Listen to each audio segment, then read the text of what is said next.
Sofrimento sem fim. Brasileiros entram na lista para sair de Gaza, mas fronteira com o Egito fecha novamente. Governo de Israel volta a bombardear hospitais e provoca êxodo forçado de centenas de milhares de palestinos. Protestos contra a guerra se espalham pelo mundo.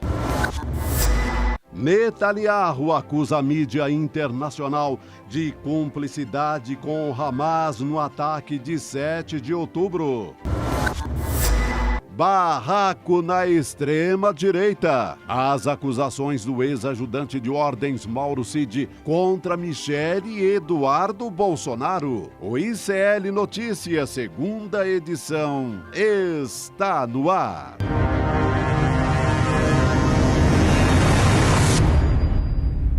Olá, muito boa noite para você. Hoje é sexta-feira, dia 10 de novembro de 2023. Seja muito bem-vindo, seja muito bem-vinda. Você que nos assiste pelos canais do Instituto Conhecimento Liberta, Eduardo Moreira no YouTube. Hoje eu estou aqui acompanhada de Rodrigo Viana, porque Chico Sá e Chico Pinheiro sextaram, mas está muito difícil, né, Rodrigo, de dar boa noite. A gente está num dia muito difícil em Gaza hoje. Então a gente fica até meio carregado, né, para te dar boa noite, mas ainda assim, muito feliz em ter você aqui junto comigo.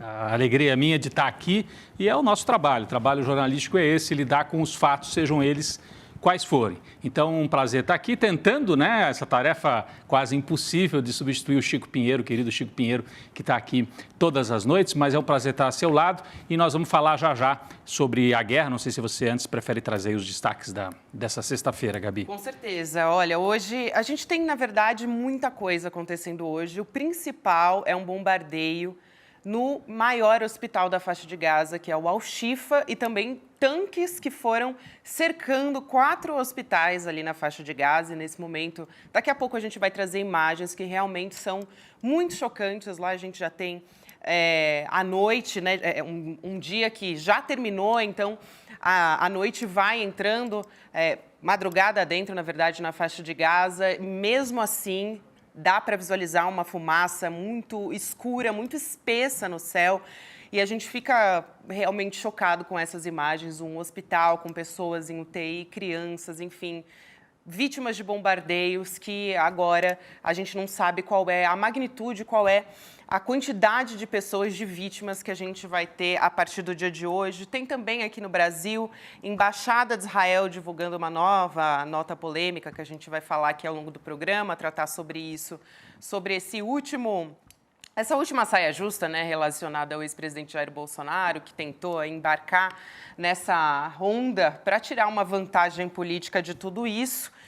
E, bom, a gente vai conversar também com o Jorge Arbex, que é especialista em mídia, porque o Netanyahu acusou jornalistas de serem cúmplices do Hamas, mas daqui a pouquinho a gente traz mais detalhes sobre isso. Nós vamos voltar já a isso tudo, né? A isso tudo. Quer dizer, a nossa manchete de hoje, Israel simplesmente transformou essa sexta-feira no dia de bombardear o hospital. No dia de bombardear e cercar o hospital com tanque militar. É nesse ponto que nós estamos. Já nós vamos falar sobre isso com a Heloísa Vilela, trazendo informação, imagem. E eu vou começar por um outro assunto. Vai dar a impressão assim, peraí, vai mudar de assunto? Não é a guerra? Nós vamos chegar na guerra. Tem a ver com a guerra e tem a ver com esta operação midiática da Embaixada de Israel aqui no Brasil, porque é uma operação política. Tem a guerra quente, a guerra que mata, a guerra sangrenta lá em Gaza. E tem uma outra guerra, que é a guerra que nós estamos vivendo aqui no Brasil, que é uma guerra de narrativas, uma guerra híbrida, contra o Brasil, inclusive, contra o governo brasileiro, promovida também pelos israelenses. Esse embaixador que está aqui no Brasil é um operador da extrema-direita. É isso que nós estamos assistindo no Brasil e é isso que eu queria trazer aqui. Eu vou até o nosso telão para puxar algumas informações e algumas imagens que têm a ver com isso que eu estou falando, Gabi. Nós estamos no meio de uma grande ofensiva da extrema-direita no mundo. É um avanço que acontece não só aqui nas Américas, né, na Europa, lá em Israel, onde o governo é de extrema-direita. Mas nós acabamos de ter em Portugal, é uma notícia para a qual a gente tem que prestar muita atenção. Portugal tinha um governo socialista, António Costa, socialista moderado, de centro-esquerda, esse aqui. Partido Socialista, tradicional, é o partido que garantiu a volta à democracia em Portugal depois da Revolução dos Cravos. O António Costa sofreu uma operação muito parecida com o lawfare que nós conhecemos aqui no Brasil. O Ministério Público português entrou no gabinete, na casa, na residência oficial dele, de outros ministros, um grande escândalo de corrupção. Não tem nada provado, mas tem o escândalo e, diante do escândalo, o António Costa pediu demissão, se afastou do cargo. Imediatamente, o presidente português, ele é o primeiro-ministro, tá? Porque Portugal é parlamentarismo ou semipresidencialismo, tem presidente, mas quem manda é o primeiro-ministro. O António Costa se demite e o presidente de Portugal convocou eleições. E as primeiras pesquisas, para surpresa de ninguém, porque é o que nós assistimos em várias partes do mundo, quem é que avança no meio da crise? Quando você fala de corrupção, aquela impressão, político é tudo corrupto, né? A judicialização, esse discurso. A extrema-direita. Claro. Essa aqui é uma das primeiras pesquisas já para a próxima eleição que vai acontecer no começo de 2024. Até a manchete diz assim, ó, crise, que é esta crise do governo que caiu, faz disparar o número de indecisos e o Partido Socialista e o PSD, que é o partido de centro-direita em Portugal, são os dois partidos tradicionais, PS de esquerda e o PSD de direita. Eles estão penalizados pelos eleitores. Essa é uma manchete de um jornal português. Quem é que está avançando? Esse partido aqui, ó, o Chega, que é um partido de extrema-direita. Aqui nós temos as pesquisas feitas antes da crise que levou à derrubada do António Costa e depois. Antes em cinza e depois em vermelho. Reparem só, o Partido Socialista, antes do António Costa cair, tinha 25% se as eleições fossem hoje. E o PSD, que é o partido de direita, 25,7%. Eles estavam empatados, os dois com 25%. Os dois desabaram nas pesquisas. O Partido Socialista teria só 17,9% e o partido de direita, 21%. O Chega está crescendo, está com 13%, mas indecisos, quase 20%. Isso aqui é a antipolítica. Então, esses indecisos podem acabar indo para o moinho da extrema-direita. Então, são operações que vão acontecer no mundo inteiro muito parecidas, né? Criminaliza a política, aí vem um discurso antipolítica e em Portugal nós temos também, esse partido Chega, é um partido que usa o discurso anti-imigrante, xenófobo, contra os direitos das mulheres, sabe aquela história? Estão dando direito demais para todo mundo e tal. Parece que já ouvimos isso em algum lugar. Parece que já ouvimos, né, Gabi? E o partido Chega tem tudo a ver com aquela cena que nós assistimos outro dia no aeroporto. Lembra esse vídeo que rodou na internet? Aquela mulher... Filmar, aqui, ó, vamos passar, vamos lá. Na internet. Vou pôr. Pode pôr, falando com uma brasileira, ó. Pode pôr na internet. Vou pôr no jornal também, eu vou te processar. Sua porca, vai para a sua terra, sua porca. Se já entende você, eu sou portuguesa de raça. Eu sou portuguesa de raça. Você que é brasileira, vai para a sua terra. Estão a invadir Portugal, esta raça. Eu sou portuguesa de raça. Você que é brasileira, vá para a sua terra. Xenofobia. Então, essa imagem, não é à toa que esta mulher apareceu e se sentiu à vontade para falar isso. Eu converso com gente que vive, que já passou por Portugal, e estou avançando muito em Portugal. Então, é a extrema-direita avançando em Portugal, com o risco, eu não digo que o Chega, que o partido de extrema-direita vai ganhar a eleição, mas pode complicar muito o quadro, né? E o comportamento dessa mulher também já é perigosíssimo, né, a gente ter comportamentos como esse, né, Rodrigo? Isso se transformar em plataforma política, né? Bom, isso em Portugal. Está começando esse processo. A Argentina, nós teremos eleição na Argentina, não este domingo, agora no outro. Segundo turno, Javier Milei, extrema-direita. Extrema-direita. E do outro lado, o Sérgio Massa, que é o candidato peronista de centro-esquerda. Esse aqui, ó. Sérgio Massa contra Milei. As pesquisas estão mostrando empate quase absoluto, empate técnico. Algumas 2 pontos o Milei na frente, outras 2 pontos o Sérgio Massa na frente. Qual que é o risco? O Milei, se ganhar, Gabi, ele deu já entrevistas na seguinte linha. Sou contra o Mercosul, sou contra o Brasil, não falo com o Lula é um comunista, corrupto. Ele, inclusive, ameaça romper relações com o Brasil. Sim. E diz que não se encontra, imagina, o nosso vizinho, né? Então, é também um discurso de extrema-direita e de antipolítica. Portugal, Argentina, nos Estados Unidos, as últimas pesquisas mostrando que se a eleição fosse hoje, o Trump poderia ganhar do Biden. Poderia? Não, deve ganhar do Biden. aqueles estados que deram vantagem, os swing states, estados que uma hora vão para um lado, outra hora vão para o outro lado, em que o Biden ganhou, como Pensilvânia, Geórgia e outros, dessa vez iriam para o Trump. E, como a gente sabe, super vinculado a isso aqui, ó. Bolsonarismo, trumpismo, Milley, extrema-direita europeia, é tudo a mesma sopa. É a mesma sopa, anti-imigrante, antipolítica, né? Perigoso. São sinais...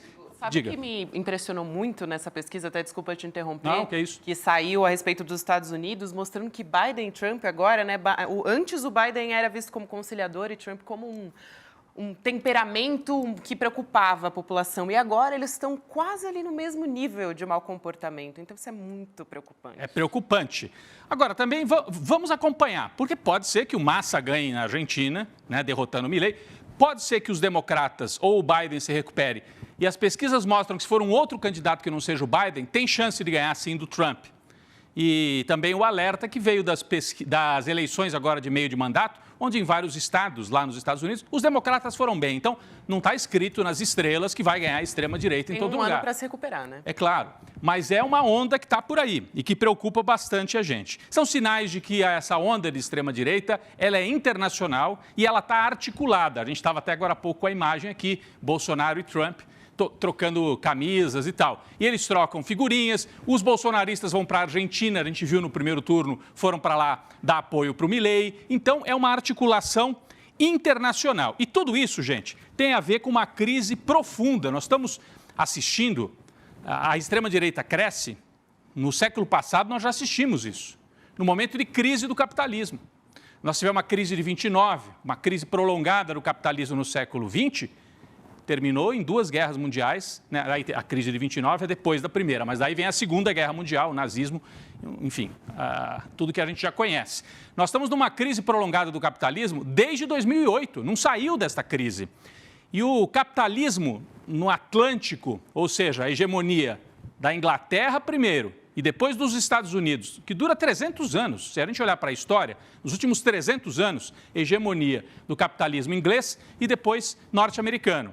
Isso está em xeque pelos BRICS, né? O bloco Rússia, China, Brasil, Índia, África do Sul. Então, o que nós estamos assistindo, a guerra na Ucrânia e a guerra em Gaza, são sintomas dessa crise e desse enfrentamento. Nós temos a guerra quente, como eu dizia no começo, e temos uma espécie de guerra fria, de guerra não declarada. E isso tem a ver com o que nós assistimos no Brasil. Quando veio o embaixador israelense fazer provocação aqui dentro do Brasil, se reunir com o Bolsonaro, né, convidar o Bolsonaro para a reunião com os israelenses, e depois vender a imagem de que foi o Bolsonaro que ajudou a libertar os brasileiros, que é uma tese estapafúrdia, porque o Bolsonaro não é capaz de nada, a não ser de fazer confusão nas redes sociais, mas eles estão fortes nas redes. Incendeia a base dele, né? Incendeia, serve para isso.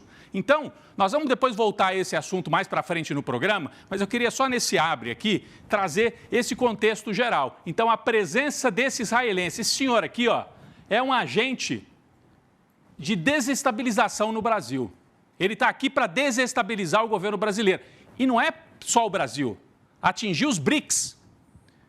Você viu que ontem, quando saiu aquela notícia também esquisitíssima, Israel achou uma célula do Hezbollah aqui no Brasil. Eles que não acharam, não perceberam que o Hamas ia invadir, né, no dia 7 de outubro, mas para achar uma célula do outro lado do planeta, aí foram rapidinhos, né?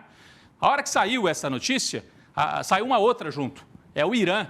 E aí vem já editorial, porque o Hezbollah é ligado ao Irã. Aí já vem editorial da Globo, Brasil, atenção, não é bom ter relações com o Irã. O Irã está entrando nos BRICS, os BRICS estão se ampliando, né?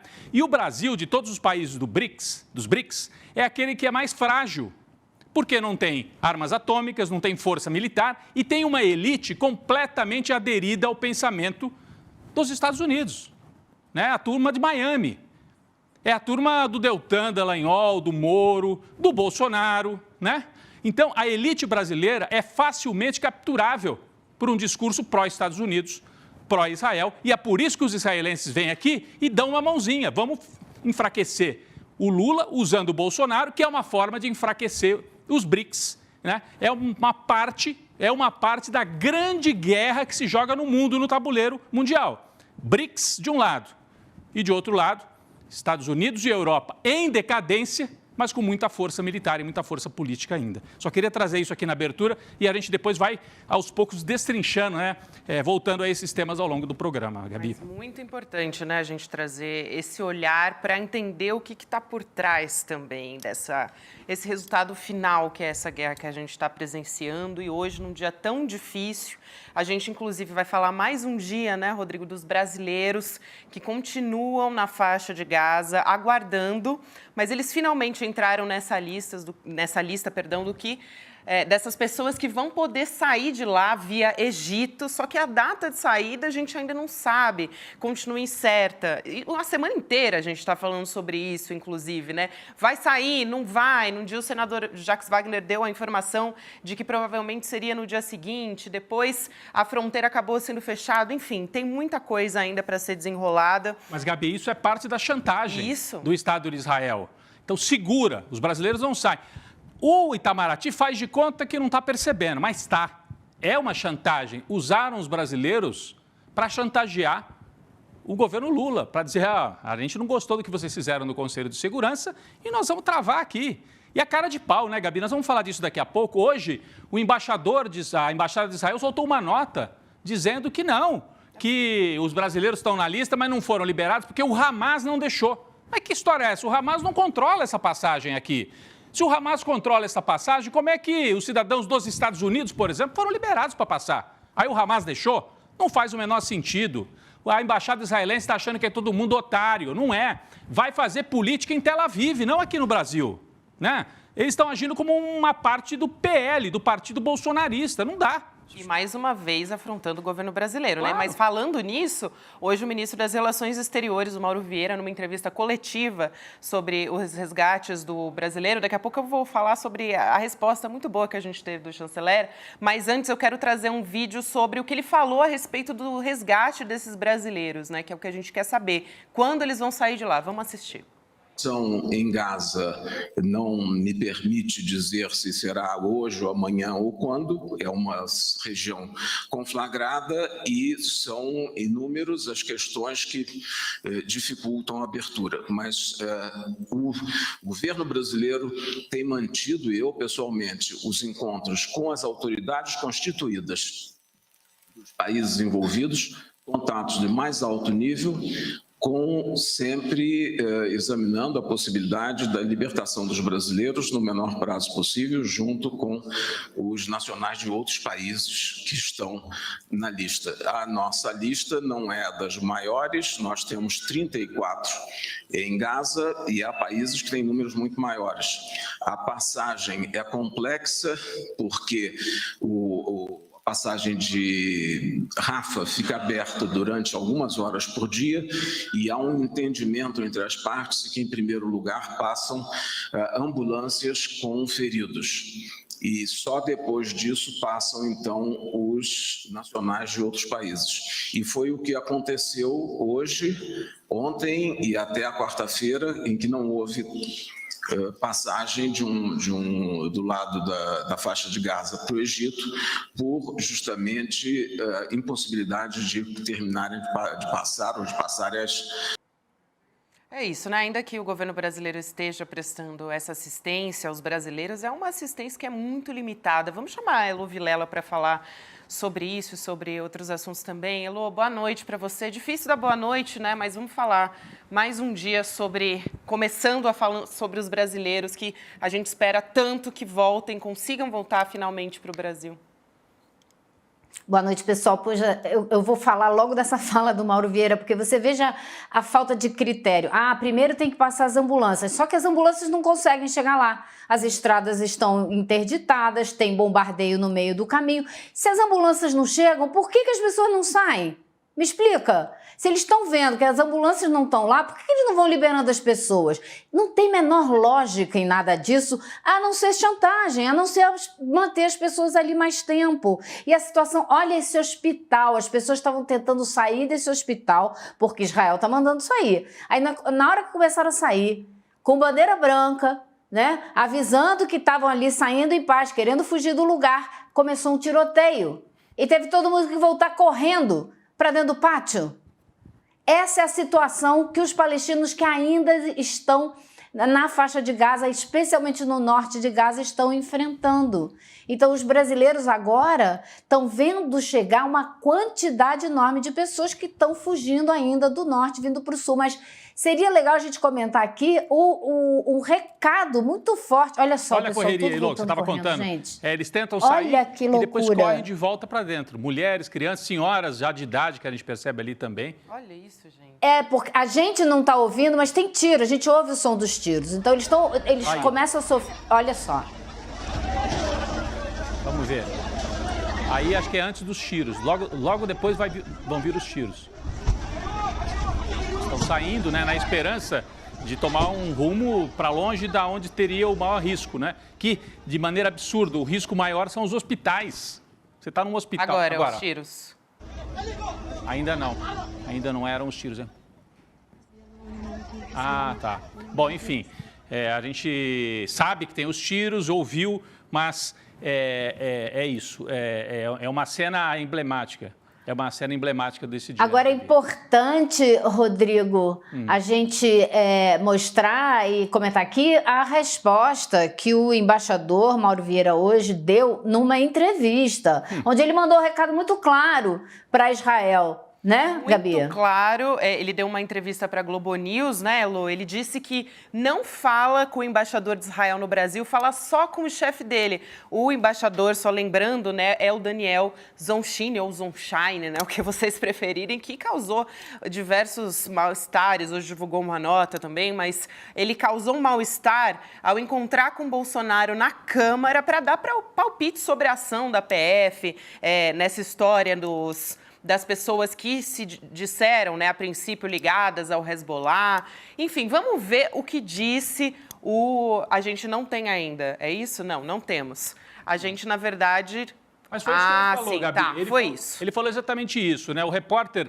Porque, assim, para a gente dar o contexto, né? O Bolsonaro vai a uma reunião com o representante de Israel. É completamente fora das normas diplomáticas. O embaixador está fazendo a agitação política dentro do Brasil. Ele que vai fazer agitação na terra dele, não aqui no Brasil. Mas ele fez. E aí chamou quem? O cafajeste maior do Brasil, que é o Jair Bolsonaro, para sentar do lado dele. Olha, foi tão absurdo o que ele fez que parte da comunidade judaica criticou, obrigando inclusive a embaixada israelense a dizer, veja bem, o encontro era com os parlamentares, o Bolsonaro apareceu lá por acaso e por acaso se sentou ao lado do embaixador. Mentira! Tinha até plaquinha. A gente tem essa imagem, né? Acho que nós vamos mostrar isso daqui a pouco. Nós temos a imagem.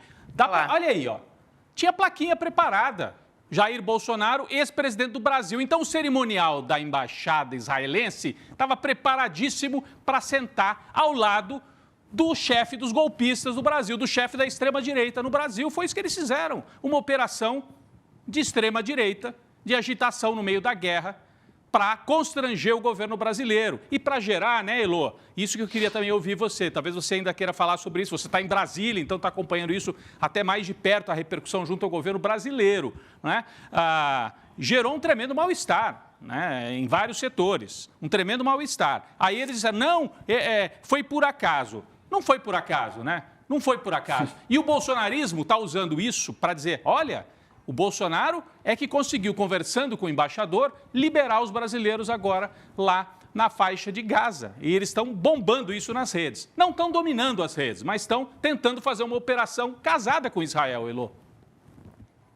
Pois é, você junta um mentiroso com outro cascateiro e é só mentira no ar, né? Porque o mentiroso israelense com o mentiroso brasileiro. Então não existe nenhuma das duas coisas. Ele sabia sim, ele combinou de encontrar com o Bolsonaro sim, ele está fazendo agitação política, o que é proibido, ele já deveria ter sido mandado embora de volta para Israel e o Bolsonaro não preciso nem dizer, né? Que ele está inventando uma história para ver se consegue tirar do governo Lula o justo reconhecimento pelo trabalho que está fazendo há semanas para tentar tirar esses brasileiros de lá da faixa de Gaza, que ainda não conseguiu, porque Israel ainda não permitiu a saída deles. E a outra cara de pau, então, é muita mentira. É muita mentira. Outra cara de pau, Gabi, desculpa. Não, imagina. A gente viu aí na tela, acho que eu fico até exaltado com esse assunto, porque, olha aí, o primeiro-ministro de Israel, né, apesar dos muitos esforços, não foi a embaixada, foi diretamente o primeiro-ministro.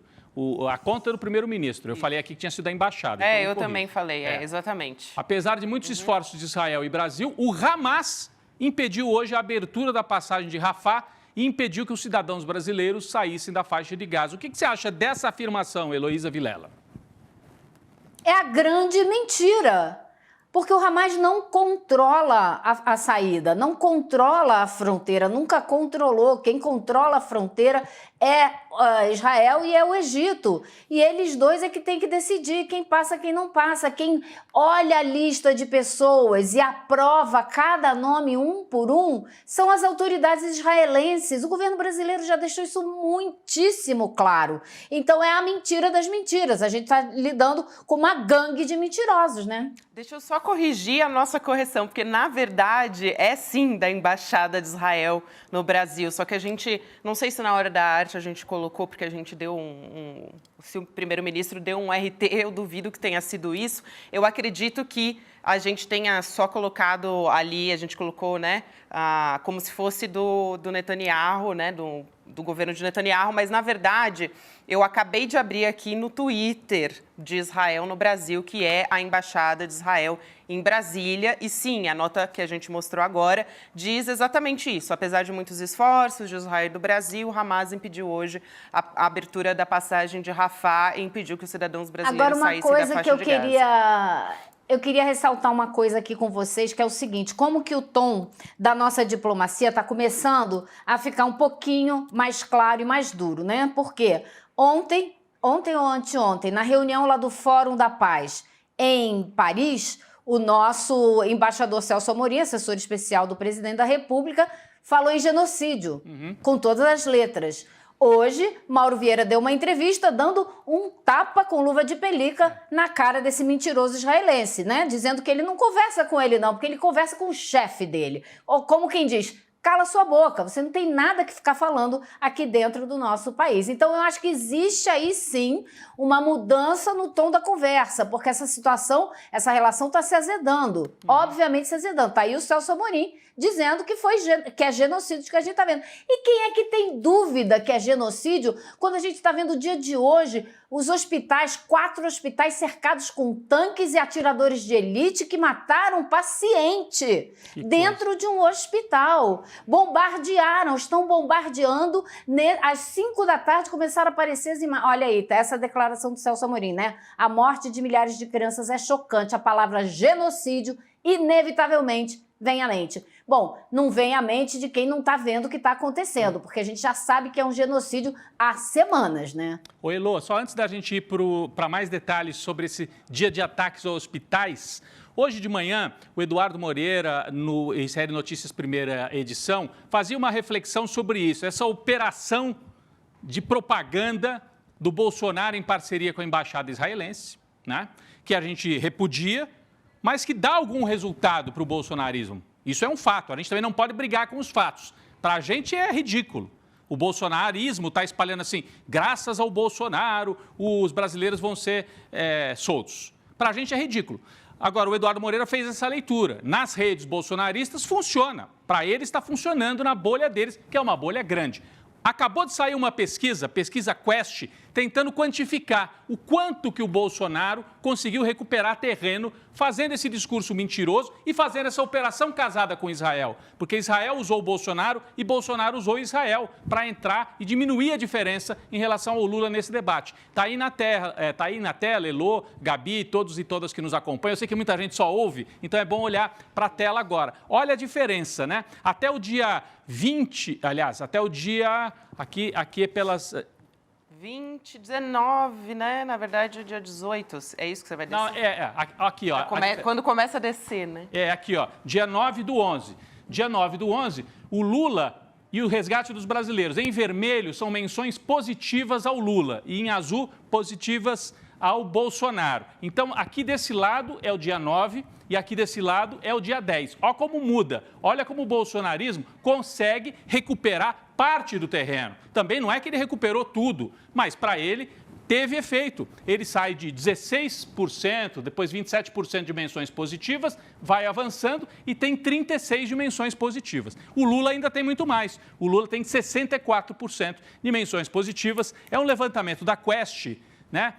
O Felipe Nunes, que é o diretor da Quest, fez uma análise, para quem quiser, está lá na conta dele, lá no Twitter e em outras redes sociais, analisando esses números. Então, dá para quantificar. É uma operação de propaganda do bolsonarismo que teve um resultado, ainda que o Lula, olha, 2/3 dos brasileiros, ou pelo menos das menções nas redes, né? Não podemos extrapolar para todos os brasileiros, estão entendendo que a operação é do governo, é do Lula, né? Mas, para essa Agora, bolha, Rodrigo, eu me funcionou. pergunto o seguinte, agora que os brasileiros não saíram, como é que vai ficar essa fama de negociador do Bolsonaro, né? Porque a culpa é do não Hamas saíram. agora, né? Não, agora a culpa vai ser do Hamas. Lula, na E do verdade, Lula. A culpa né? é do Hamas, é do Lula, sei lá de quem que é. Né? Para eles Agora, vale qualquer sim. coisa. De qualquer maneira, a gente vê que teve um resultado concreto, ainda que assim, é desesperador que 1/3 dos brasileiros acreditem nisso? Mas 2/3 não acreditam. Diante do que nós vivemos nos últimos anos, parece que o estouro da boiada bolsonarista não foi tão feio assim, segundo esse levantamento da Quest. Mas é para a gente ficar atento. Eles estão mostrando que são operativos e têm parceiros internacionais, inclusive, né, Elô? E aí também só Exatamente. para fechar essa história, o Bolsonaro também, ele disse em entrevista para a CNN, né, que ele tinha conversado com autoridades israelenses para liberar os brasileiros. Então, por isso que também a base dele começou a incendiar, né? Ele chancelou, né? Exatamente. Ele foi na CNN Brasil e disse essa mentira lá. E teve esse palco aí também, né? A CNN Brasil chancelou essa mentira, né? Vamos botar essa frase aí Pois é. da maneira correta. E vamos falar sobre como que está a história que eu comecei aqui, né, no longo do programa. Eu disse que a gente ia falar mais sobre isso, entrar nos detalhes, mas a gente teve ataques a hospitais e a gente vai falar também sobre o êxodo forçado dos palestinos. Nesse momento aí a gente está vendo imagens, inclusive, das bombas caindo durante a madrugada, que é onde os ataques ficam, né, que é quando os ataques ficam muito mais intensos. E dentro da cidade de Gaza, tanques israelenses cercaram diversos hospitais hoje, como eu disse, de acordo com a cobertura da rede TV Al Jazeera. E o hospital Al-Shifa foi bombardeado, pelo que a gente tem de informação até o momento, 5 vezes em 24 horas, gente. Esse é o cenário que a gente tem. Agora a gente está vendo as imagens, inclusive, de um desses bombardeios ao Al-Shifa. Hoje, o médico norueguês, o Mads Gilbert, que trabalhou em Gaza por décadas, ele fez um apelo, né, desesperado, como todo mundo deveria estar nesse momento. Eu acho que ele deu voz a isso também. Ele fez um apelo para os poderosos no mundo inteiro. Ele divulgou um vídeo nas redes sociais perguntando: vocês podem ouvir os gritos dos inocentes que estão nos hospitais bombardeados? A gente tem as imagens, né, que ele colocou nas redes sociais, fazendo esse apelo desesperado e pedindo por eles, para eles cessarem fogo, né, como a gente vem pedindo há tanto tempo. Elô, eu não sei mais o que falta, né, para isso acabar.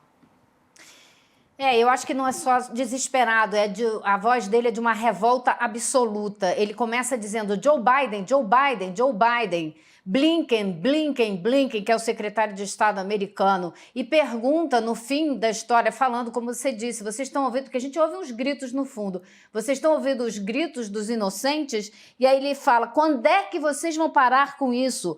Vocês não estão parando com isso, vocês são todos cúmplices. Todos cúmplices, países da Europa, governos da Europa e dos Estados Unidos. Ele chamou todos eles à responsabilidade. E os médicos da Grã-Bretanha hoje fizeram uma grande manifestação, segurando cartazes com os nomes de médicos assassinados nesse conflito até agora. Mandaram uma carta para a Associação Médica da Grã-Bretanha exigindo um cessar-fogo. Essas aí na tela são as imagens do bombardeio ao Hospital Al-Shifa. O presidente do hospital, o Dr. Muhammad Abu Salmiya, disse que o dia 10 de novembro de 2023 vai entrar para a história como o dia do ataque israelense aos hospitais de Gaza. É isso mesmo, 4 hospitais cercados por tanques, atiradores de elite E esses são os alvos nesse momento dessa guerra que o Estado de Israel promove contra o povo palestino. Isso é mais do que um crime contra a humanidade, isso é crime de guerra, isso não poderia acontecer em momento algum. O Hospital Al-Shifa tem 10 mil pessoas refugiadas lá dentro, além dos pacientes e do corpo médico e de enfermeiros que já não estão conseguindo dar conta de cuidar de ninguém. Eles têm que trocar as ataduras das pessoas usando o que dá para usar, açúcar, vinagre, o que for, operando sem anestesia, no escuro. Esse bombardeio de Israel hoje estilhaçou os vidros do centro de tratamento intensivo. Os pacientes tiveram que ser removidos às pressas para as outras alas do hospital, e tem alas do hospital que já não estão operando porque esse bombardeio começou desde ontem e só se intensificou até às 5 horas da tarde, hora nossa aqui em Brasília, já de noite, 10 horas da noite, lá na faixa de Gaza. Tem vídeo, inclusive, Elo, você está falando do bombardeio, a gente tem um vídeo com som do bombardeio ao Al-Shifa. Vamos colocar? غير الحرب اللي بغزة هاي كمان صواريخ لا إله إلا الله هذه الحرب حرب غير الحرب اللي بغزة الاشتباكات اللي قاعدة بتصير ورا حرب طاحنة. São as bombas caindo no entorno do hospital. E também, Heloísa, a entrevista do médico que você destacou, o médico norueguês, só para ressaltar bem, é um médico norueguês que já atuou lá, né, durante muitos anos, conhece bem a realidade lá na Palestina. Inclusive, ele deu uma entrevista algumas semanas atrás dizendo que ele testemunhava que jamais viu um militante do Hamas dentro de hospital nenhum, porque essa é outra narrativa, né, outra falácia apresentada por enquanto. É falácia, porque eu não vi prova nenhuma. Então, eu tenho que dizer que é uma falácia, que é uma manipulação. Ele disse outro dia. E hoje ele deu esse depoimento, inclusive, enquanto ele falava também, né, trazia essa questão dos tiros, do cerco. É um negócio absurdo, Elô. Porque o Estado de Israel precisa apresentar provas, né? Absurdo. E ele pode apresentar a prova que ele quiser, isso não dá a ele o direito de bombardear um hospital cheio de paciente. Ele pode ter a prova que ele quiser. Agora, a Al Jazeera fez uma investigação seríssima a respeito de toda a estrutura do hospital, com imagens da construção do hospital, e desmentiu tudo que o governo de Israel falou a respeito do subsolo e de uma entrada que eles falavam ali, que era a entrada secreta dos terroristas, uma estrutura... É um poço d'água, entendeu? Então, eles desmentiram toda essa história. Agora, eu não quero saber... Pode ter 500 mil terroristas lá de baixo. Eles não têm o direito de matar os inocentes, os médicos, os enfermeiros e os pacientes do hospital por causa disso. Arranja outra maneira de fazer essa sua guerra. Não é assim, matando os inocentes, que você vai conseguir. Não pode ser. Não deveria ser. Mas é o que a gente está vendo acontecer aqui agora, nesse minuto, o mundo inteiro vendo o que está acontecendo. E quem é que vai parar esses caras? Quem é que vai parar o governo de Israel nessa marcha da insanidade, como muito bem disse o presidente Lula? Inclusive, ontem a gente teve aqui no estúdio o jornalista João Paulo Charlot, e falou justamente desse bombardeio às ambulâncias, como na verdade é crime de guerra. Não poderia de forma alguma bombardear uma ambulância, mesmo que tenha terrorista do Hamas dentro da ambulância. Isso é absurdo. Ele estava justamente falando isso. É um dos mais antigos princípios, né? Exatamente. Quando se criaram as regras do direito internacional, né? Humanitário. Exatamente. Um dos princípios mais antigos é não se bombardeia ambulância. Não interessa o argumento que seja. O outro é óbvio, né? Mas está escrito também, não se bombardeia hospital.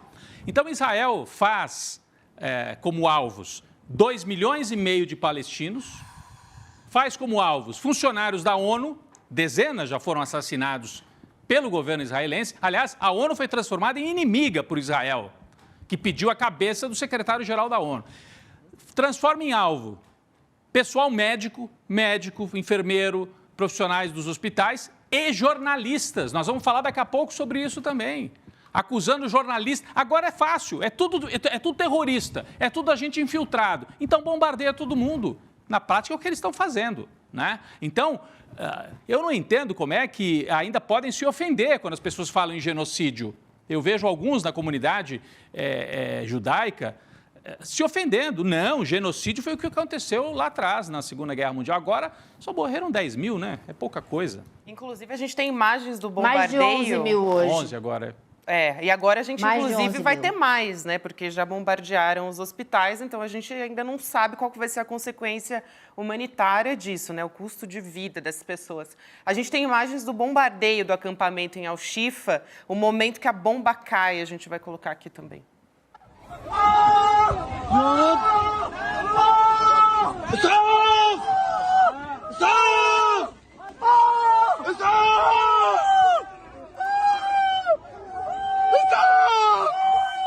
Meu Deus.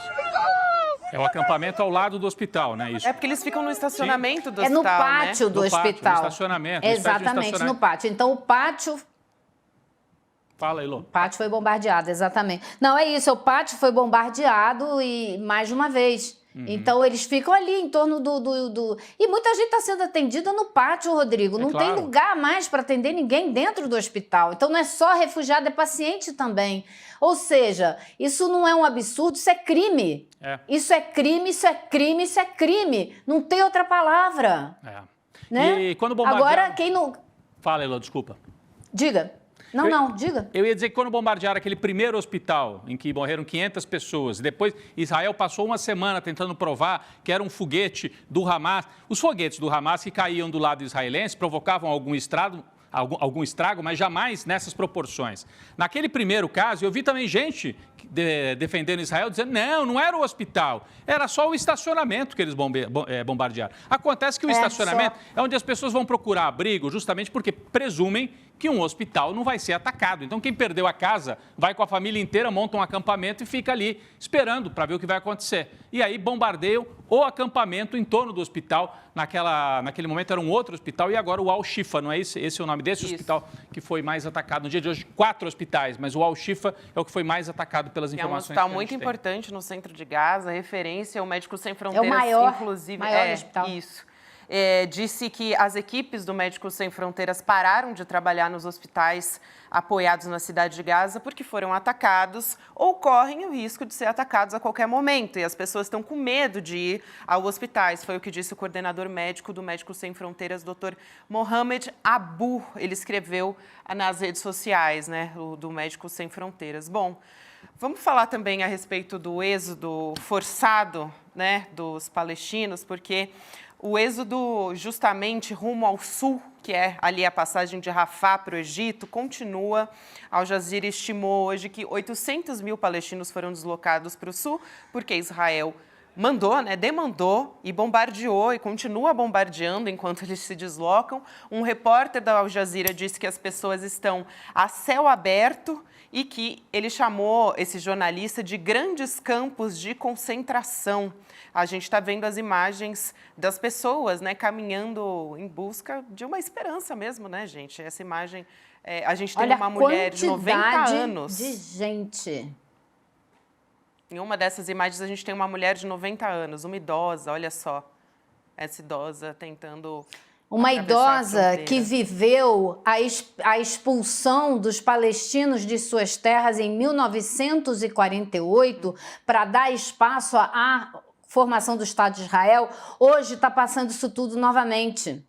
Se você olhar para esse número que está na nossa tarja, 800 mil palestinos se deslocando, isso é um número maior do que o número de palestinos que tiveram que se deslocar em 1948, que é calculado em 750 mil. O que a gente vai dizer para esse povo que está passando isso tudo de novo? Que lugar esse povo tem na nossa humanidade comum? Por que isso pode ser feito com eles? Eu tenho muitas perguntas sem resposta. E hoje uma cena que me chamou muita atenção, além da quantidade de gente que a gente está vendo aí nessas imagens, nas estradas, foi a daquele jornalista da Al Jazeera que também estava se deslocando a pé na estrada com as outras pessoas. Esse jornalista aí que perdeu a família quase toda... É o Wael Dardou, né? Dardou, exatamente. Ele saindo dizendo como é difícil deixar a nossa casa. Como é difícil deixar isso tudo para trás.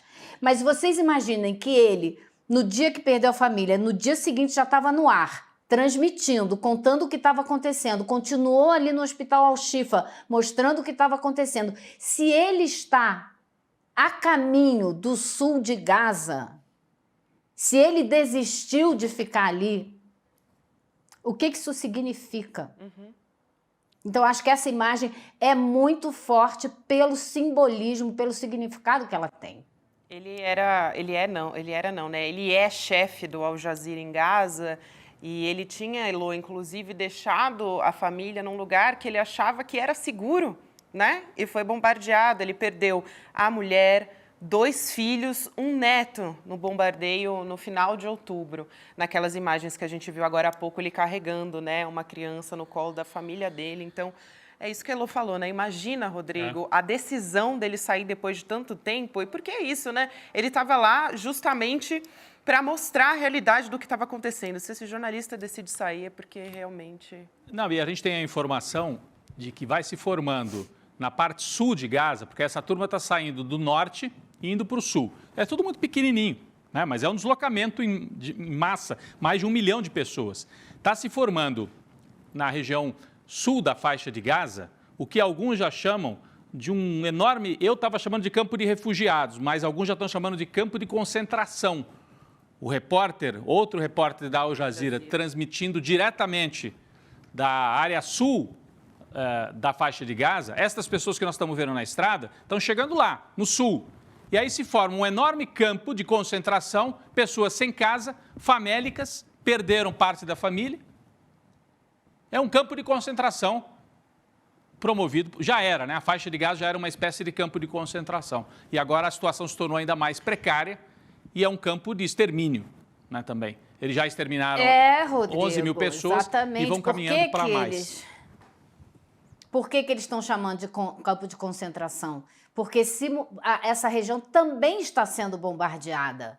Imagina se você aumenta a densidade demográfica nessa região e continua com os bombardeios, o que vai acontecer? Quantas pessoas vão morrer em cada bombardeio e na correria para tentar fugir, pisoteadas, né? Com com os tiros, com os bombardeios, com os pedaços de bomba que sobram, que batem nas pessoas e de fome. Como é que você vai alimentar essa gente toda? Então, se você não morre de bomba, você morre de fome, de sede, de inanição, de doença, né? Então, isso é extermínio, sim. Só assim para dar uma comparação, eu falei, é um território pequeno e né? Comparável à Baixada Fluminense. Então, a gente fica achando que é o tamanho de um país, mas é do tamanho da Baixada Fluminense. Então, é como se mandassem deslocar de um município para o outro.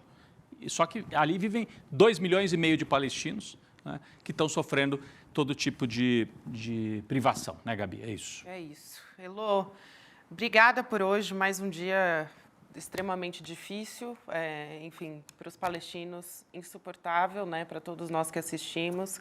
Todo mundo tem que estar indignado realmente com essa situação. Elô, obrigada e até segunda. Obrigado, Elô. Até segunda, pessoal. Eu peço até desculpa que em alguns momentos aqui a gente falou um pouquinho um por cima do outro, mas porque dá uma certa... Gera indignação, né? É indignação, a palavra é essa, é indignação, e já são muitos dias de indignação. Daqui a pouco nós vamos continuar nesse assunto, né, Gabi, que nós vamos falar sobre a decisão do governo israelense de transformar os jornalistas em alvo, colocar um alvo nas costas dos jornalistas para ampliar um pouco o extermínio promovido pelo Estado israelense. Mas antes disso, daqui a pouco nós vamos com José Arbex, professor de comunicação, jornalista, com experiência em coberturas internacionais. José Arbex, daqui a pouquinho, ao vivo aqui no ICL Notícias, segunda edição. Antes disso, eu queria chamar para todo mundo estar muito atento para a próxima segunda-feira. Vem aí uma bomba no portal ICL. No portal ICL Notícias. Na segunda-feira está aí a postagem. Eduardo Moreira já postou nas redes sociais dele.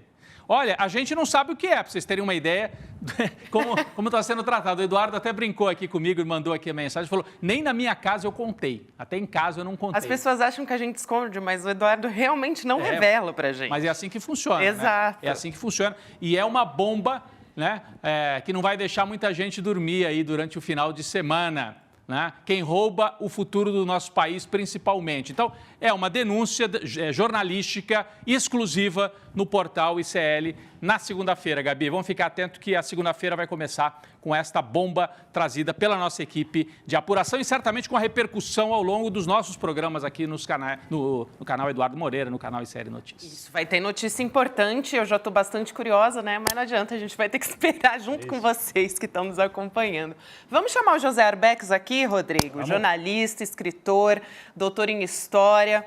A gente começa, eu vou primeiro dar a notícia aqui, antes de dar boa noite para o Arbex, porque uma publicação do site israelense Honest Reporting acusou jornalistas da faixa de Gaza de saberem com antecedência dos atentados do Hamas. Olha isso, gente, contra Israel, por terem acompanhado os ataques do 7 de outubro. Mais tarde, o diretor do Honest Reporting disse que ele não tem evidências do que ele disse, né, deu um passo para trás, e que estava só levantando questionamentos, mas o estrago já estava feito. Isso porque, logo depois que foi publicada a matéria, o gabinete do primeiro-ministro Benjamin Netanyahu afirmou que os profissionais, né, os jornalistas, foram cúmplices de crimes contra a humanidade. O gabinete afirmou o seguinte: esses jornalistas foram cúmplices de crimes contra a humanidade, suas ações foram contrárias à ética profissional. E aí a Direção Nacional de Diplomacia Pública disse que vê com maior, né, eu estou aqui lendo esse tweet, vê com a maior gravidade que os fotojornalistas que trabalham com os meios de comunicação internacionais se juntaram na cobertura dos atos brutais de assassinatos perpetrados por terroristas do Hamas no dia 7, nas comunidades adjacentes à faixa de Gaza, né? Que esses jornalistas foram cúmplices de crime, como eu disse, as ações contrárias à ética profissional. E aí, depois, eles emitiram uma carta urgente aos chefes dos órgãos de comunicação social que contrataram esses fotógrafos e pediram esclarecimentos sobre o assunto. E aí disseram que exigem que sejam tomadas medidas imediatas. Agora sim, vou dar boa noite para o Arbex. É tão absurda essa declaração que parece mentira, mas realmente aconteceu. Eu pergunto para você, Arbex, existe uma ofensiva do governo de Israel contra os jornalistas? Por que os jornalistas são uma ameaça para Benjamin Netanyahu? Opa, boa noite aí para todo mundo aí, Rodrigo, boa noite. Arbex. Eu não vou dizer que é um prazer estar aqui, porque... É difícil, né? É um prazer a sua presença aqui, Arbex. Isso a gente pode dizer que é um prazer. Mas olha, entre os veículos que estão conspirando contra Israel, eles incluíram até o New York Times. É um negócio assim absolutamente risível. Agora, o que é isso aí? Na minha opinião, é puro desespero. Eu acho que o governo Netanyahu está numa situação desesperada. Eu vou explicar depois por quê. Na minha opinião, Israel já perdeu a guerra faz tempo. Claro que não perdeu militarmente, porque a destruição que eles estão fazendo é uma coisa que está todo mundo vendo, etc. e tal. Mas essa destruição é como colocar o Mike Tyson de um lado e, digamos, a Gabi do outro. E aí falar, vamos lutar. Com o juiz... com o juiz a favor do Mike Tyson. Quer dizer, o Mike Tyson massacrar a Gabi, vamos combinar que não demonstra nada. O que Israel conseguiu até o momento, com toda a investida que ela fez, militar, em termos de vitórias militares? Resposta: nada. Nenhuma vitória militar significativa. Nada. Nenhum contingente significativo do Hamas apreendido. Nada. Tanto que cada vez que eles reúnem o alto comando do exército para falar que obtiveram vitória no avanço, não sei de onde, o Hamas imediatamente solta um contra-comunicado pedindo provas. Prova. Cadê os vídeos mostrando que vocês fizeram isso que vocês estão falando? Cadê? Prova. Mostra alguma coisa. Então, Israel está numa situação que é de desespero, porque eles não estão conseguindo demonstrar nenhuma vitória militar em campo.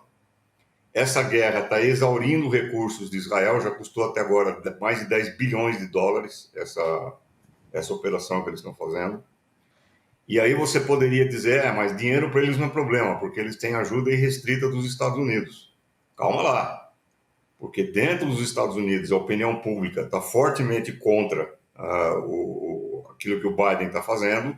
Dentro do Partido Democrata, mais de 60% do Partido Democrata, algumas estatísticas indicam até 70% do Partido Democrata está contra a política do Biden, estão pedindo o cessar-fogo imediato.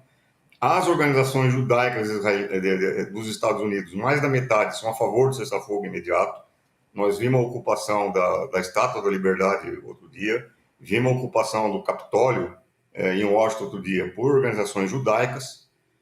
Teve uma cena absolutamente constrangedora para o Biden há uns 10 dias atrás, quando ele foi numa conferência de arrecadação de fundos lá no interior dos Estados Unidos, e um rabino levantou no meio da fala do Biden e falou: se você realmente ama os judeus, pare com essa guerra imediatamente. Quer dizer, o Biden está perdendo o chão, está perdendo o apoio num ano eleitoral decisivo para ele, e a possibilidade dos Estados Unidos ficar mandando dinheiro indefinidamente para Israel vai afundar cada vez mais a campanha do Biden. Oi? Arbex, a gente teve protesto, até me chamou a atenção isso. Você citou esse em frente à Estátua da Liberdade, teve lá na Grand Station, inclusive um protesto da comunidade judaica, né, contra a guerra, e teve protesto dentro do New York Times, esse aí que está na tela agora, esse aí que eu queria te chamar a atenção, você que é professor de comunicação, professor de jornalismo, um jornalista super experiente em coberturas internacionais, né? O que significa, hein, um protesto dentro do New York Times? Mostra o quê? E o New York Times deve estar, né, super alinhado aí com Israel, mas como é que você analisa isso, essa onda de protesto que chega até os jornais? Daqui a pouco a gente vai falar dos jornais brasileiros, mas por enquanto lá o New York Times. Eu ia começar com o jornal brasileiro. Então pode, você que sabe, manda. Eu ia dizer para você que eu vou fazer um pouco o papel de advogado do diabo aqui, porque esse pessoal está protestando com razão contra o New York Times, com razão. Mas, por exemplo, antes de ontem eu li uma notícia no New York Times. Olha essa notícia, gente. Precisa entender o que essa notícia está querendo dizer. New York Times dizendo que as batalhas em campo lá em Gaza já podem ser comparadas às grandes batalhas do século XX. Ou seja, sem dar o nome aos bois, eles estão dizendo que Gaza você tem uma batalha que pode ser comparada ao cerco de Stalingrado, ao cerco de Leningrado.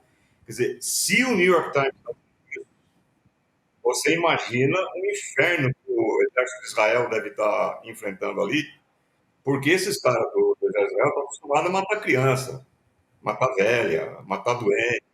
Isso eles sabem fazer. Agora, enfrentar uma resistência organizada no campo de batalha, isso eles não sabem. E o New York Times está dando. Olha, isso aí, meu amigo, pode ser comparado ao cerco de Stalingrado.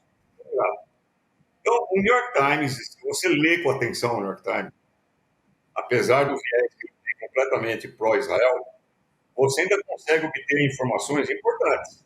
Olha só, Arbex, desculpa te interromper, só queria chamar a atenção para essa imagem que a gente colocou agora de uma manifestante, né? Ela trocou o nome New York Times por The New York Crimes, justamente por conta desse apoio que a gente está falando aqui.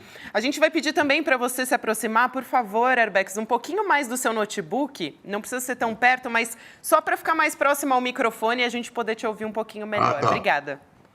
Eu, em compensação, estou ouvindo um monte de barulho aí na linha. Não sei se vocês estão ouvindo também. Não, aqui a gente não ouviu. Agora parou. Então tá bom. Agora, você estava dizendo que apesar de ser uma linha pró-Israel, que o New York Times, se você filtra um pouco, você consegue ter informação, né? Então tem gente... E mais do que isso, Rodrigo. Ontem eu estava lendo um artigo do Thomas Friedman, que é o principal articulista do New York Times para assuntos do Oriente Médio, etc. e tal, em que o Thomas Friedman foi para Israel e ele voltou escrevendo um artigo, ele está completamente em pânico, porque ele constatou que dentro de Israel, Israel foi fundada com um mito que funcionava como uma espécie de certeza aglutinadora da população israelense, que isso aqui é uma fortaleza inexpugnável, todos os judeus estão seguros aqui dentro, nunca nada vai nos atingir aqui dentro. Diz o Thomas Friedman, isso aí acabou. Existe pânico hoje entre a população israelense, porque independente do resultado dessa guerra aí, acabou a mitologia de Israel como uma fortaleza segura. E ele diz claramente o seguinte, ele diz, Netanyahu não é o pior dirigente, o pior governante de Israel na história contemporânea. Netanyahu é o pior dirigente de toda a história do judaísmo. O Milton Friedman dizendo isso. Quer dizer, se você compara essas coisas que o New York Times publica com aquilo que sai no Brasil... Sim. A imprensa brasileira é mais pró-israelense do que os jornais israelenses, a verdade é essa, né? A imprensa brasileira, a grande imprensa chamada grande. Haaretz é bastante, exato, é bastante Haaretz é um crítico. belo jornal, né?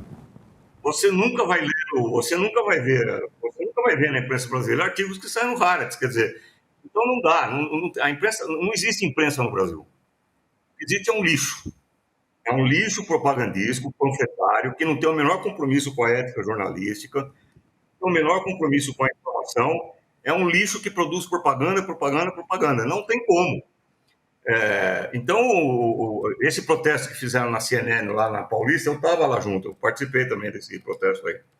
Só que enquanto eu estava no protesto, eu fiquei pensando, deixa aquele pessoal que está protestando contra a imprensa nos Estados Unidos ficar um dia no Brasil. Eles não vão acreditar naquilo que eles vão ver, porque é a imprensa oficial israelense da pior qualidade. Então, aqui no Brasil, mas isso é muito grave, né, Rodrigo? Porque... Sim, é gravíssimo. Aqui, olha, é o protesto da Paulista, uma parte dele, em que as pessoas levaram, né... no último sábado. Isso, no último sábado, simbolizando as crianças mortas, e fizeram esse protesto em frente à CNN Brasil, né? Porque vocês sabem, bom, quem não é de São Paulo não sabe, mas a sede da CNN Brasil é ali na Paulista. Levaram ali para a porta, né? Para realmente mostrar, nós sabemos que tipo de discurso que vocês estão fazendo. Eu ia justamente perguntar para você, aprofundar um pouco esse debate sobre a imprensa brasileira, Arbex. No dia, aliás, foi anteontem, né, que o embaixador fez aquela pantomima, aquele gesto de propaganda junto com o Bolsonaro, aquela afronta ao Brasil, né, ali no Congresso. No mesmo dia, sai a informação de que uma célula do Hezbollah foi encontrada no Brasil e desbaratada graças à cooperação com o Mossad. Eu assisti parte do noticiário, por exemplo, da Globo News, e não é que eles levantaram a dúvida, eles afirmaram, a célula terrorista, terrorismo no Brasil, prenderam 2 terroristas, é o Hezbollah. Né? Eu queria que você trouxesse para a gente, assim, fecha a história. Né? Primeiro, a análise geral, como é que está sendo a imprensa brasileira, você já falou. Mas essa história específica do Hezbollah, o que você acha disso? Que depois, no segundo dia, eu vi que a Globo deu uma recuada. Eu acho que o Comitê Central lá falou, podem falar, podem... Aí os sujeitos um pouco mais, os homens e mulheres jornalistas um pouco mais conscienciosos falaram, escuta, que história é essa? Os caras não descobriram o Hamas lá no dia 7 de outubro, e agora descobriram a célula do Hezbollah aqui no Brasil. Mas eu queria a sua avaliação, porque você é um analista de mídia, um professor sobre isso, e também um jornalista com muitos anos de experiência. Arbex. Ô Rodrigo, isso daí chegou a atingir o nível do pastelão, porque... O Hezbollah, para quem não sabe, é um partido político, uma força impressionante dentro do Líbano, é a principal força política do Líbano. Ele conta com o apoio de mais de 90% da população xiita libanesa. Ele tem milhões de eleitores e apoiadores. O exército dele conta com mais de 100 mil homens treinados e armados. Então, esse grupo, esse partido, ele precisa de recrutar terroristas aqui no Brasil. Ainda mais, você viu como eles dizem que foi recrutado? Pagando R$200 e $400 para algum terrorista que se candidatasse. Você põe um anúncio classificado. Procura-se terroristas para fazer atentado. Isso. Pagando R$200 e $400. É um negócio completamente maluco, sem nenhuma espécie de adesão à realidade. A nossa sorte é que a extrema-direita no Brasil é tão estúpida, tão burra, que não sabe sequer articular um negócio desse direito. Quer dizer, foi um pastelão que foi imediatamente... É que nem o embaixador de Israel. Ele falou que não convidou o Bolsonaro para aquela reunião lá em Brasília. Só que o Correio Brasilense solta uma foto no jornal, no Correio Brasilense, que tem lá a plaqueta, Jair Bolsonaro, na mesa da reunião. A gente mostrou aqui, olha aí, ó. Olha o detalhe aí.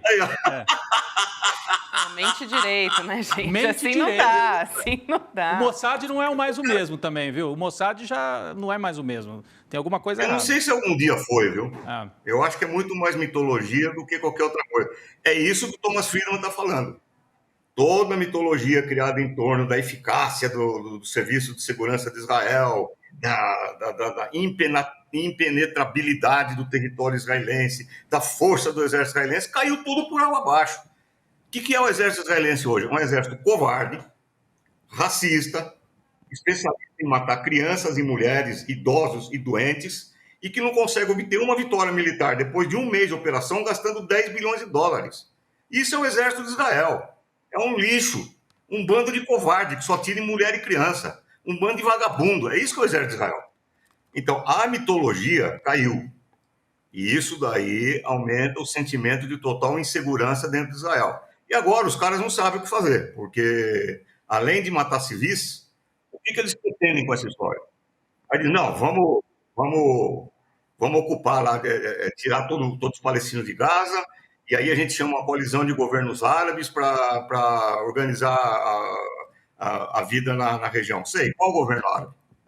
Qual governo árabe vai aceitar fazer isso? A Jordânia? A monarquia jordaniana do dia foi cercada por 1 milhão de manifestantes lá em Amman, cercando o Palácio Real e tocando fogo na Embaixada de Israel. Você não vai encontrar nenhum governo árabe disposto a herdar essa encrenca aí, porque sabe que não tem solução. Porque qualquer governo que se instale ali, excluindo a população palestina, vai enfrentar a oposição que os israelenses estão enfrentando hoje. Não tem conversa isso daí. Quer dizer, então você está numa situação que os caras não conseguem obter nenhuma vitória tática, os israelenses, e também não tem estratégia, não sabem o que fazer com aquilo. Uma batata quente na mão dos Estados Unidos, que está agora com essa situação em que o Biden está ladeira abaixo para a disputa com o Trump, e não sabe como resolver esse assunto. Então, por isso que eu disse, Israel perdeu essa guerra. Arbex, eu queria O que ela está fazendo aqui é desespero, é uma besta desesperada, extremamente armada, que ela faz como toda besta ferida que não consegue se salvar. O que ela faz? Ela dá porrada para tudo quanto é lado. Na minha opinião, isso não vai durar muito tempo, porque não há os governos árabes. Eu li a CNN publicou hoje um despacho dizendo que os governos árabes, imagina, os governos árabes, eu não conheço nada mais covarde, nada mais vassalo, nada mais podre do que o conjunto dos governos árabes. Não conheço nada mais. São monarquias absolutamente entupidas de dinheiro, que não repartem o dinheiro com o próprio povo, são ditaduras militares que estão pouco se lixando para o povo. Esses governos mandaram um comunicado oficial para o Serviço de Segurança dos Estados Unidos, despacho da CNN, dizendo, olha, nós não vamos segurar mais por muito tempo a indignação dos nossos povos. Os caras estão avisando isso para os Estados Unidos. Então, essa guerra, esse morticínio não pode se prolongar durante muito tempo, porque se prolongar, vai regionalizar, e isso daí vai virar um enfrentamento de grande magnitude que, no seu limite mais drástico, pode chegar a um enfrentamento nuclear. Arbex. Agora, oi. Eu queria te perguntar a respeito do jornalista que saiu, né? Na verdade, que saiu não, mas que está na estrada rumo ao sul de Rafah, né? Onde justamente as pessoas estão caminhando para sair da faixa de Gaza, o Wael Al-Dadou, que é aquele jornalista que perdeu a família, perdeu a mulher, os 2 filhos, um neto também no final de outubro. E ele, que era diretor, chefe da sucursal da Al Jazeera em Gaza e estava lá reportando tudo o que estava acontecendo, para ele tomar essa decisão de saída da faixa de Gaza, a que ponto se chegou? E também levando em conta a experiência dele como jornalista, né? Para ele decidir sair, a que ponto a gente chegou nesse conflito? É uma situação de desespero absoluto, isso aí não tem a menor dúvida. E, na minha opinião, a destruição só não está sendo ainda maior, porque, em alguma medida, o governo dos Estados Unidos já registrou golpe na própria credibilidade dele e, de alguma forma, está tentando conter um pouco a mão do Netanyahu. Agora, é uma situação tão cínica que eu não sei se vocês chegaram a divulgar isso, mas o Antony Blinken, que é o grande carniceiro, diga-se de passagem, o Antony Blinken é mais carniceiro do que o Biden. O Antony Blinken, ele chegou a pedir para o dono da Al Jazeera, lá em Catar, para ele moderar as transmissões da Al Jazeera, para não incitar a violência e não incitar mais revoltas. Ele chegou a querer censurar a Al Jazeera. Agora, tudo isso está fazendo água, né? Todas as providências que o imperialismo toma não estão colando, não estão grudando. Tem uma contra-iniciativa que eu achei absolutamente fantástica, principalmente porque eu tenho uma formação marxista e eu até hoje acho que existe um internacionalismo proletário, em que os operários de 9 dos mais importantes portos da Europa e dos Estados Unidos simplesmente se recusaram a embarcar armas para Israel. Usaram os braços e falaram, aqui nesse porto não vai sair arma. Quer dizer, você está tendo essa coisa da Palestina, ela está se transformando num eixo de reaglutinação do movimento de massas e do movimento de organizações de operários no mundo inteiro. É um negócio fantástico que está acontecendo. Então, é por isso que eu falo, eles não podem prolongar esse horror por muito tempo, porque quanto mais tempo prolongar, mais as máscaras vão cair e mais esse movimento vai se aprofundar. A minha grande esperança hoje, repito, como alguém que tem formação marxista, é a organização do movimento de massas e as pressões que o movimento de massas estão fazendo no mundo inteiro, nos Estados Unidos, na Europa, nos países árabes. Está vendo? Eu nunca vi isso na minha vida. Um movimento de massas nessa proporção. Hoje, acabei de ver hoje, chegou um despacho da Universidade de Colômbia. A Universidade de Colômbia, que tem toda a máscara democrática que ela tem, suspendeu hoje 2 grupos, Jewish Voice for Peace e Students for Justice in Palestine. As universidades, que sempre foram usar a máscara do liberalismo, a máscara da democracia, estão caindo de pau nas organizações estudantis, que estão protestando. Isso daí remete ao Vietnã, aos grandes protestos da Guerra do Vietnã. Exatamente. Um detalhe superior, só para terminar, um detalhe superior. Na Guerra do Vietnã, havia militares dos Estados Unidos sendo mortos. Agora não. Agora a solidariedade está acontecendo com um povo que não é o povo dos Estados Unidos. Então, é outra coisa. E a solidariedade está cada vez maior. Isso é fantástico. Eu acho que aí é que está o ponto de inflexão que vai impedir que essa catástrofe ganhe proporções ainda mais gigantescas. Que importante essas suas falas. Arbex, muito obrigada por hoje. Seja sempre bem-vindo aqui, querido. Um prazer falar com você. Até uma próxima. Obrigado, Arbex. Um prazer, um abraço. A gente continua por aqui, mas a gente agora vai falar de Brasil, né, Rodrigo? A gente vai mudar um pouco aqui para a nossa situação política aqui do Brasil. A gente vai mudar um pouco de assunto, porque hoje o jornalista Aguirre Talento, do UOL, vazou, na verdade, ele vazou informações, né, o que seriam informações da delação premiada do ex-ajudante de ordens de Bolsonaro, Mauro Cid. Você que estava aí com saudade de ouvir falar de delação premiada, né? Se o Chico Sá estivesse aqui, falaria bububu. Olha só, o Cid narrou para a Polícia Federal que a ex-primeira-dama Michele e um dos filhos do ex-presidente, o deputado federal Eduardo Bolsonaro, faziam parte de um grupo de conselheiros radicais que incitava o então presidente Bolsonaro a dar um golpe de Estado e não aceitar a derrota nas eleições de 2022.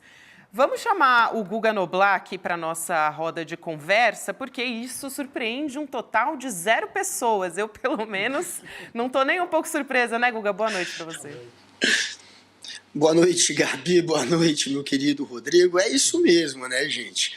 Ninguém está surpreso com essa informação. Afinal de contas, Eduardo Bolsonaro é aquele que falou que poderia dar um golpe com um cabo e com um soldado. Disse isso em 2018, antes do pai tomar posse. Então, eles sempre tiveram essa pretensão golpista. Inclusive, eles brincavam em casa disso. Sempre foi uma brincadeira deles. Eu sei porque eu conheço gente que conhece a família Bolsonaro desde a infância e eles sempre brincaram disso, desde a adolescência, de dar golpe. E aí, na prática, a gente viu quando o pai virou presidente. E agora vem essa informação da delação. Temos agora o Mauro Cid, aquele que era fã da família Bolsonaro, se transformando de vez em hater e colocando, inclusive, a dona Michele no meio dessa história. Colocar o nome da Michele Bolsonaro como uma golpista é muito ruim para as pretensões políticas dela. Michele quer ser senadora e talvez em breve, já que eles estão tentando tomar o cargo de Sérgio Moro, querem tomar o mandato de Sérgio Moro. Se o Sérgio Moro perder o mandato, haverá uma nova eleição. Tem o Álvaro Dias, do Podemos, tem a Gleisi Hoffmann, do PT, e no PL pode ser que Michele Bolsonaro fure os olhos de Paulo Martins, que seria o candidato e que disputou a eleição para o Senado e perdeu por pouco para o Sérgio Moro. Pode ser que coloquem, apesar de ter sido Paulo Martins o candidato e do PL ter se comprometido com ele, pode ser que Michele vire a candidata. Então, inclusive, o nome dela está em primeiro lugar nas pesquisas que têm sido feitas lá no Paraná. Então, é claro que para as pretensões políticas dela também pode ser um obstáculo, né? Mas, enfim, não surpreende, como disse a Gabi, ninguém. É interessante passar justamente para você, Rodrigo, porque ali ninguém segura a mão de ninguém, né? Assim, a Michele se virando contra... aliás, o Cid se virando contra a Michele Eduardo, ninguém tá nem aí, né? O Mauro Cid, né? As pessoas achavam que o Mauro Cid ia segurar a bronca, né, Guga? Que ia demorar, talvez, não ia envolver com tantos elementos a família Bolsonaro. Mas esse vazamento de hoje mostra que não é bem assim. Talvez ele esteja temendo, até o pai dele também já está envolvido no caso, o general que tem o mesmo nome, né? General Cid, que é amigo do Bolsonaro. Então, parece que ele desistiu de segurar a bronca para ele e está jogando para cima da própria família Bolsonaro, né? Essa é a leitura, pelo menos, que eu faço. Mas eu queria aproveitar, Guga, você que é tão ativo nas redes sociais e que sabe como elas funcionam, né? No dia a dia. A gente está falando da família Bolsonaro. A família Bolsonaro, o Jair Bolsonaro, fez essa operação com o embaixador de Israel enfim, fez uma parceria com ele naquele ato ali na Câmara dos Deputados. A gente viu, mostrou agora há pouco essa pesquisa da Quest, não sei se você já teve tempo de olhar, Guga, senão a gente põe aqui na tela, mostrando como é que isso repercutiu. Como é que você avalia? Os bolsonaristas estão conseguindo retomar a ofensiva nesse tema da guerra? Quão importante é isso para eles, né? Como é que você analisa o poder que os bolsonaristas ainda têm nas redes sociais? Está aqui no nosso telão. Como é que, ao longo das últimas horas, de ontem para hoje, o Bolsonaro conseguiu virar em parte as menções positivas relacionando o nome dele né, à atividade aí nas articulações para liberar os brasileiros lá de Gaza. Então, em azul, olha só, em azul, menções positivas ao Bolsonaro, em vermelho, menções positivas ao Lula. A gente percebe que eles conseguiram, né, em parte. Mas eu queria a sua avaliação sobre isso. Como é que você vê essa operação bolsonarista, Guga? Pois é, eles sabem gritar, eles são muito histéricos nas redes sociais e claro que eles estão agora jogando juntos para tentar espalhar uma fake news patética, como se o Bolsonaro tivesse de alguma maneira atuado para trazer os brasileiros que nem ainda foram resgatados, né? Que mais uma vez foram impedidos de cruzar a fronteira de Rafah. Quero saber então até se a culpa é do Bolsonaro. A glória ia ser dele, a culpa agora é dele também, mas enfim, eles estão fazendo o jogo que eles sabem fazer. Espalhar fake news é o que eles de melhor sabem fazer. E é claro que não creio que seja apenas uma maneira orgânica de se jogar. Acho que, inclusive, mais uma vez, eles acionaram também, em algum grau, os robozinhos deles. E estão tentando espalhar essa bobagem, essa narrativa que não se sustenta em lugar nenhum. Isso é fogo de palha. Isso dura 24 horas, dura no máximo 48 horas, e essa história, essa narrativa fake do Bolsonaro ajudando em algum grau a resgatar os brasileiros, isso vai sumir, isso não vai ficar registrado na história e vai sumir rápido. Eles estão fazendo isso, eles não têm mais o poder que eles tinham antes, inclusive mostra essa pesquisa isso, né, que eles de fato não conseguiram furar a bolha, por mais que eles tenham conseguido gritar muito, eles não conseguiram furar a bolha, ninguém fora da bolha deles está levando isso a sério, e dentro da bolha deles também, eles sabem que é uma grande piada, mas estão tentando espalhar. Então isso não dura, é fogo de palha, acaba logo, e o bolsonarismo está muito enfraquecido. Se fosse uns 2 anos atrás, talvez eles conseguissem até emplacar uma versão fantasiosa dessa. Agora, neste momento, enfim, que eles perderam muitos militantes e que eles perderam também, principalmente, muitos patrocinadores que acabavam irrigando essa militância, sustentando essa militância, é claro que isso aí é fogo de palha, já já isso aí vai sumir.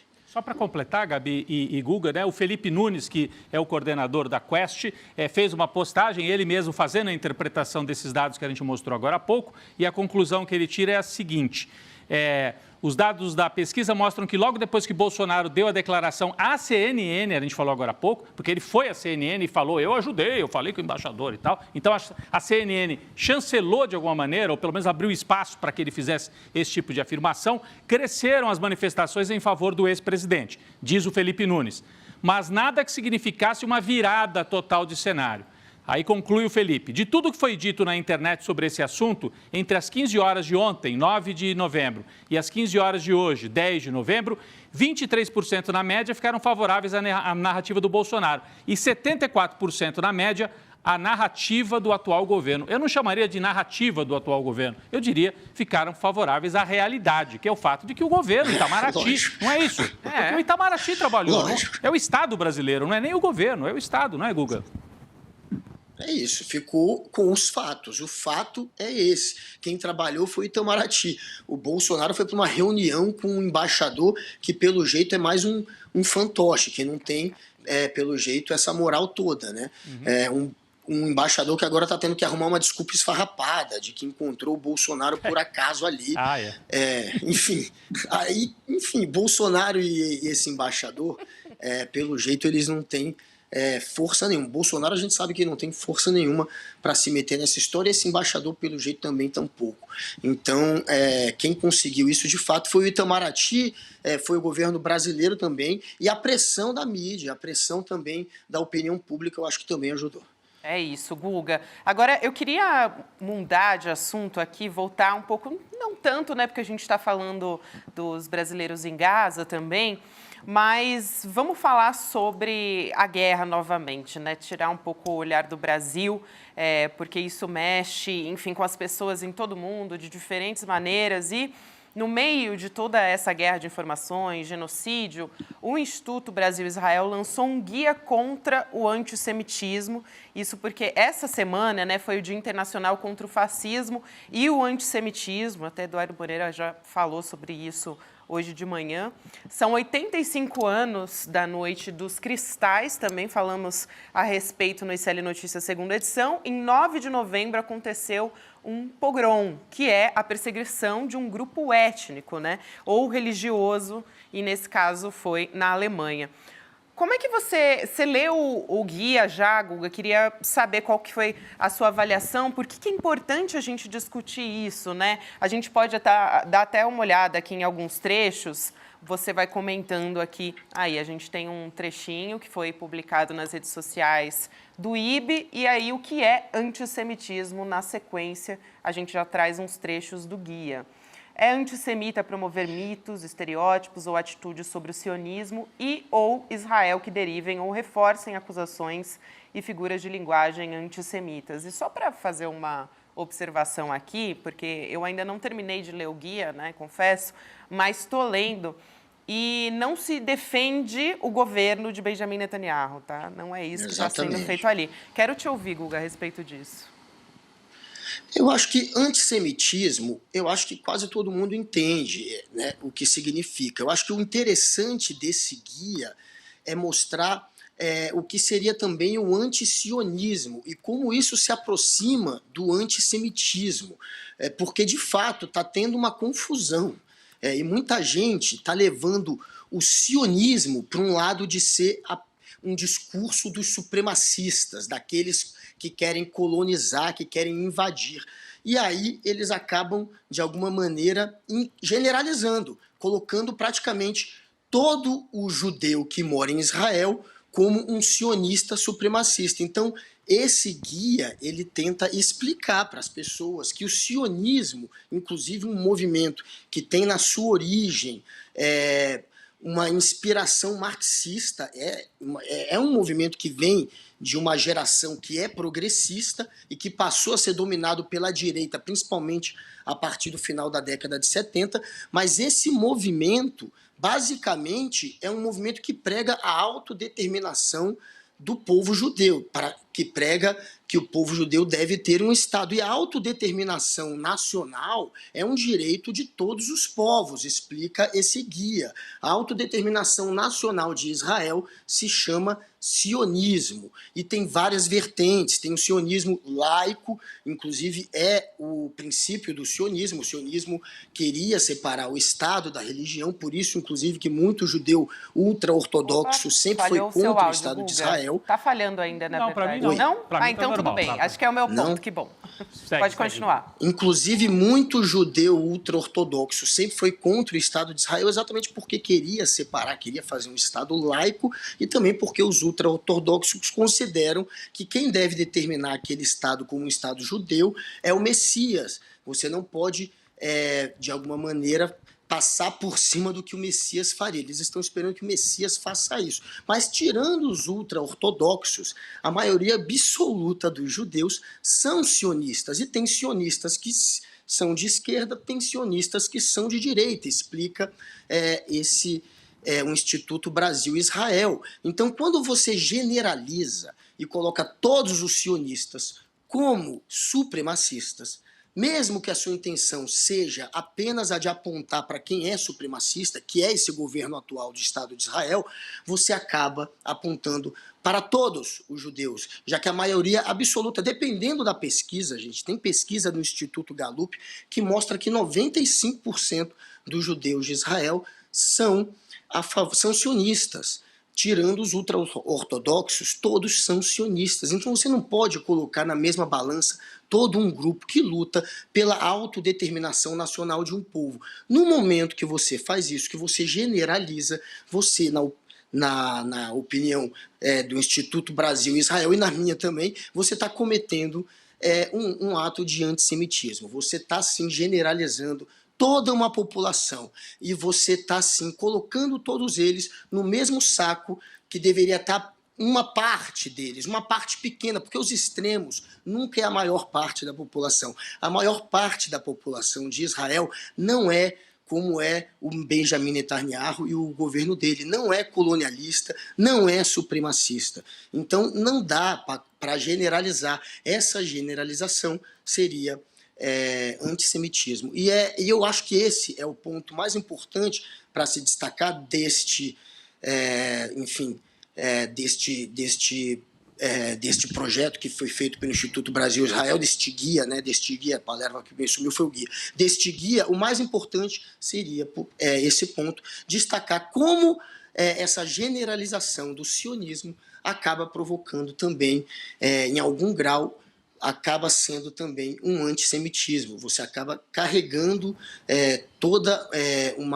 um grupo para um lado de uma crítica que é uma crítica antissemita, que é julgá-los todos como supremacistas. É isso que diz este guia, e é este o ponto mais importante. É importante você trazer isso e o combate ao antissemitismo também super importante, né? Porque nesse momento em que há tantas críticas ao governo de Netanyahu, muitas vezes isso pode acabar transbordando para gestos, atitudes, enfim, antissemitas, como a gente já viu no passado e como tem visto aqui e ali também nesse momento. Um parêntese, porque muita gente está falando disso no chat. Gente, criticar Israel não é antissemitismo. Inclusive, exato, o guia fala isso. Tá? O guia fala disso, quer dizer, criticar Israel, criticar o governo, criticar... acho que nós temos uma arte aí, né? O que não é antissemitismo. Via de regra, as críticas ao sionismo e a Israel, a oposição às políticas de Israel, a ação política não violenta dirigida ao Estado de Israel, não devem ser consideradas antissemitas. Então, as críticas a Israel, enfim, não são antissemitas por si.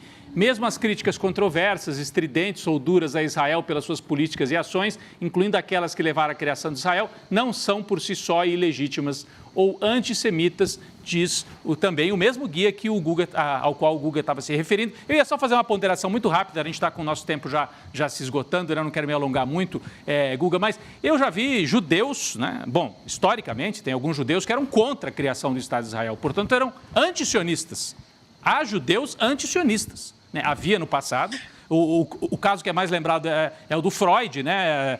Que não era favorável à criação do Estado de Israel, mas havia muitos. E eu já vi, nós já entrevistamos aqui, por exemplo, o Breno Altman. Ele é antisionista, é judeu.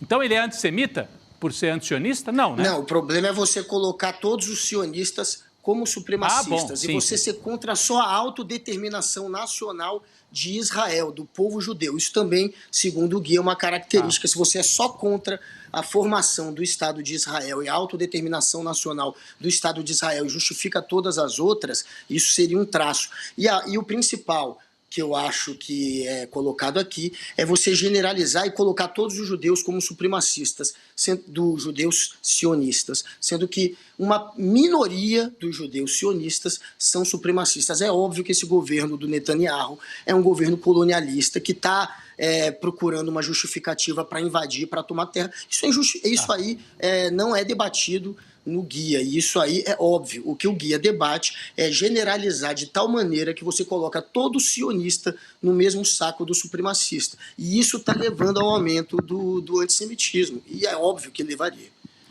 Guga, muito obrigada por hoje, querido. Bom final de semana para você. Conversa importantíssima que você trouxe aqui. Até mais. Legal. Obrigado. Boa noite. Boa noite. Até mais, Rodrigo. Até mais, Obrigado. Gabi. Até.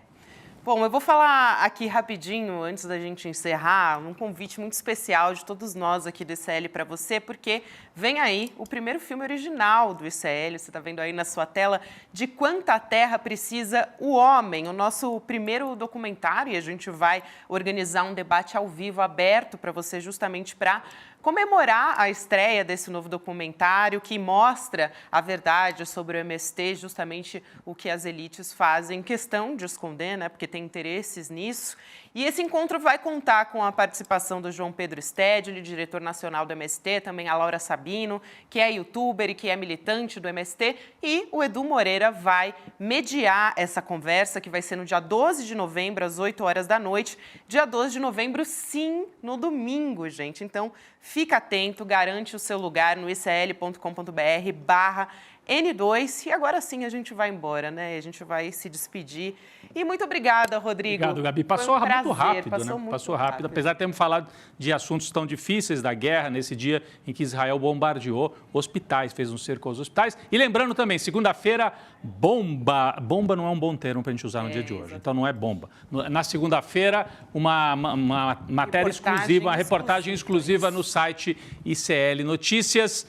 O Eduardo Moreira já está anunciando, não vamos poder falar exatamente o assunto, porque é justamente um furo jornalístico no ICL Notícias na segunda-feira. Muito bom, muito bem lembrado. Foi um prazer estar aqui do seu lado. Agora a gente vai para o Sinapse ICL com a Roberta Garcia e o César Calejon, que vão entrevistar a Lívia Santana Vaz, promotora de justiça do MP da Bahia. Vamos nessa então, pessoal. Bom final de semana para vocês. Na segunda a gente está de volta e você está ligado com a gente a partir das 7 horas da manhã. Bom final de semana. Até mais. Obrigado.